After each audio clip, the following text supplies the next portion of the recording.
The way that human beings generally learn to do things is through trial and error.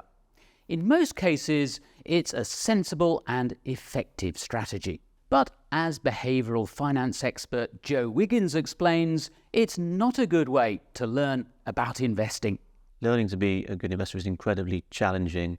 There's two reasons. One is the feedback we receive, and the other is time horizons.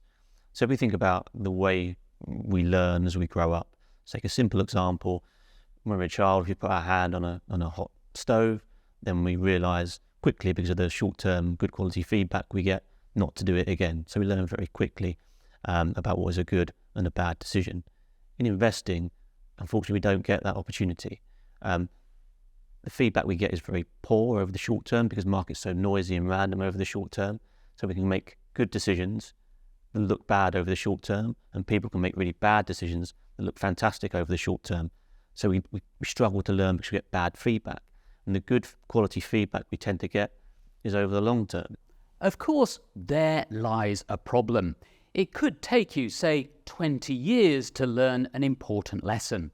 But by then, it might already be too late for you to achieve your investment goals. So what that means is we need to focus on sensible investment principles, and we need to focus on the historic evidence to guide us, because learning from our own personal experience will mean we're vulnerable to short-term noise, short-term fluctuations and poor quality feedback. The history of financial markets is incredibly important, and focusing on robust, impartial evidence in how you frame your decisions is absolutely critical.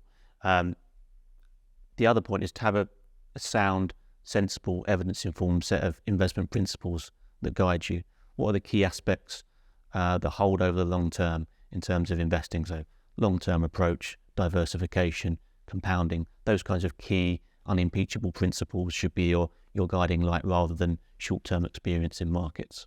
So a strategy may appear to have worked over, say, 2 or 3 years, but that doesn't mean it'll carry on working.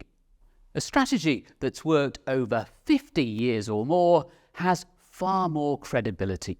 I think the other critical thing about investment feedback is, can you link the evidence, the information that you're looking at, to sound investment principles? Does it make sense?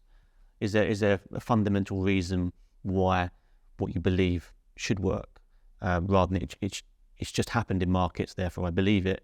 Or what's the reason behind this? Can I understand the investment principle so I can understand why equities might deliver a long-run return because they're a stream of real cash flows linked to economic growth? That's something real and tangible I can link my beliefs to. Other things are far more transient and fanciful.